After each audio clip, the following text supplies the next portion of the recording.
Good morning, everyone. This roundtable is both relevant and very important, given that infrastructure investment in India has rapidly increased in the last decade and a half. If you have a look, transport has added a huge chunk to this.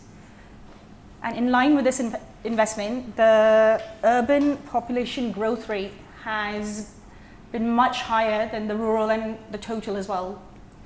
So many rural settlements have become urban in two ways.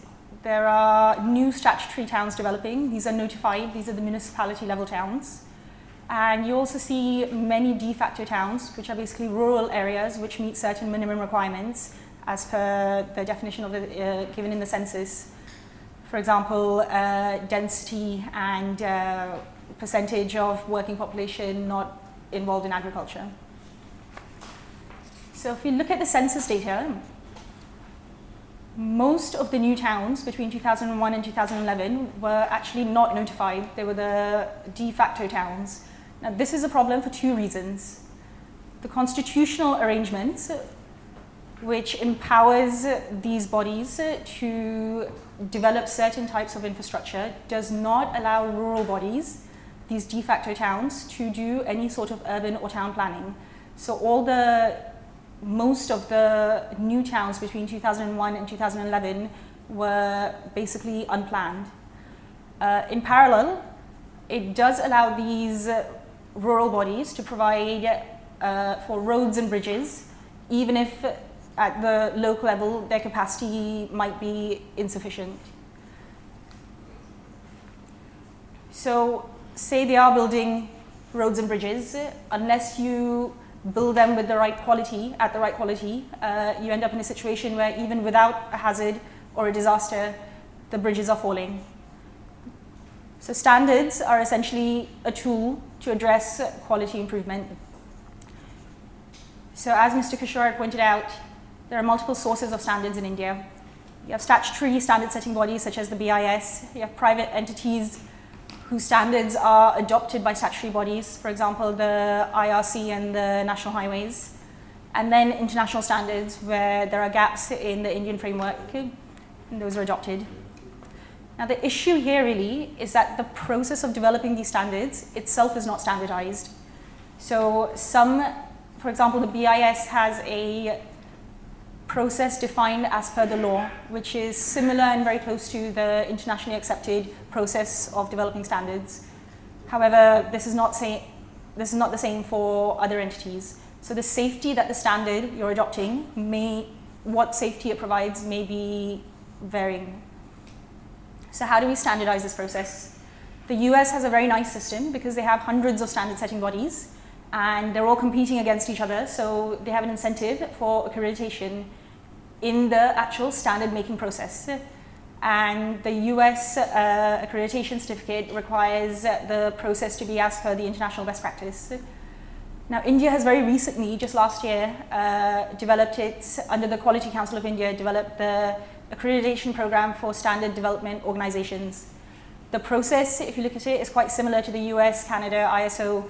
However, in most sectors, what you're seeing, there is a monopoly. For example, NHAI adopts IRC standards. Now, if NHAI is already adopting IRC standards, what is the incentive for IRC to then go ahead and get accreditation done? So once you've adopted the standards, you move on to implementation. There are two key aspects here, really. A clear process for infrastructure development. And if you look at the tender documents, the process manuals, the guidelines, this is usually for most sectors defined quite clearly in India as per best practices. What is lacking is accountability of the professionals involved if the process is not followed. So architects who are more involved in the design phase have a statutory regulator. So this is important because it allows for, firstly, registering the professionals. So if the design was faulty, I know how to find the professional involved and hold him accountable. Secondly, their education is standardized.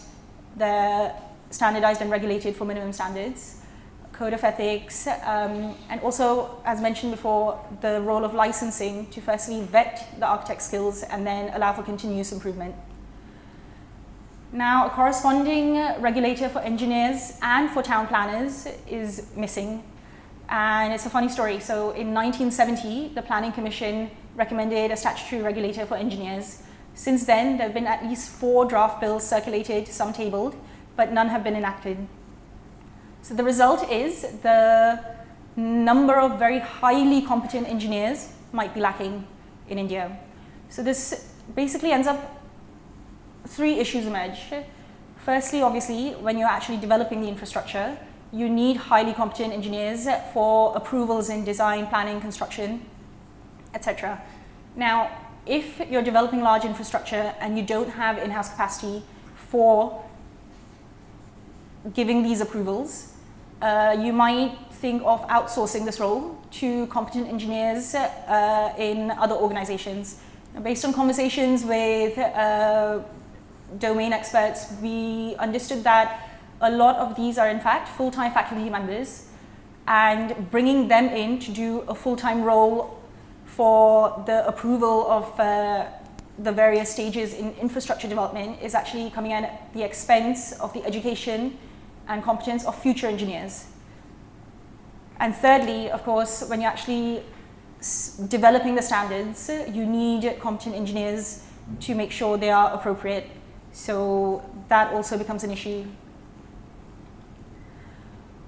So once you've adopted the standards and you're trying to implement them, how can you increase compliance to the process? So there are many examples. We've detailed and summarized them in the paper. I've just picked 2 here. So for example, if the administrative process is very complicated and not easily accessible, it acts as a deterrent for me to actually follow it. So if there were unnecessary steps that you could remove, make it available in the local language, and make it as cheap as possible to be compliant, then I'm more likely to go through the proper steps. Similarly, we talked about accreditation of the standard development organizations. While those are limited in number, you could emphasize accreditation for infrastructure developers, education institutions, inspection companies, because they have an incentive here. There are many of them. It sends a market signal for quality. And this is very important, the compliance aspect, because there is a lot more infrastructure yet to be built in India. Investment will continue increasing. So the Asian Development Bank estimated that currently India is spending an annual of 118 billion US dollars and will be spending an additional 112 billion dollars per year. This is to meet its growth agenda. So if we're going to keep up the way that we planned. So if you're going to build all this infrastructure quite soon, there's merit in taking a step back and just thinking about a few things first. So when you're building large infrastructure, the life cycle of this infrastructure is going to be something like 80 years for a bridge. The nature of risk that it's exposed to may change over time. Now, you can plan for different risk scenarios so that when, for example, sea levels rise, you can easily retrofit the infrastructure to adjust for that. Now, there was a San Diego rail link that's done exactly this. So in 50 years, if the sea levels do rise, in a very cost-effective way, they will retrofit to bring the link up. So another thing to think about is the incentives of all the players involved. So if you give the designer the job of construction, you have this problem of over-designing, so you'll make a profit. Or if you give the job of O&M to the builder himself, then he's more likely to put more effort into initial O&M across the life cycle because it makes his job easier later on. Speaking of O&M, across the life cycle, you can significantly reduce expenditure through O&M if you build it in at the very beginning. So this is something you really have to think about before you start building. So moving on to what to do with what's already been built. So I'm really focusing on large infrastructure, not buildings. We need to map out two things: critical infrastructure such as hospitals, fire stations, schools, and systems that are connected. So for example, if the power station fails, the cell towers stop working, these are functional connections, and once these are identified, we need to take a look at what to do with these systems. Do we retrofit, or do we just demolish and rebuild? For this, a cost-benefit analysis is essentially needed. You will have to see if it's cost-effective to retrofit and to what extent. So you have to look at different scenarios. Do you want to build them to the same level of resilience as you're going to build new infrastructure, or are you happy building them to a slightly less resilient level? And then you take a call on what to do. And just one last note, looking forward. So even if we find the best solution of the framework for standards today, in the future things will evolve and the framework should evolve with it. For example, currently standards in India are very prescriptive. Now this is because those are easier to follow and show compliance. However, there is huge merit in performance-based standards. Now in India we might not have the competence for performance-based standards right now, but in the future that may well change, and the framework should evolve to keep up with that.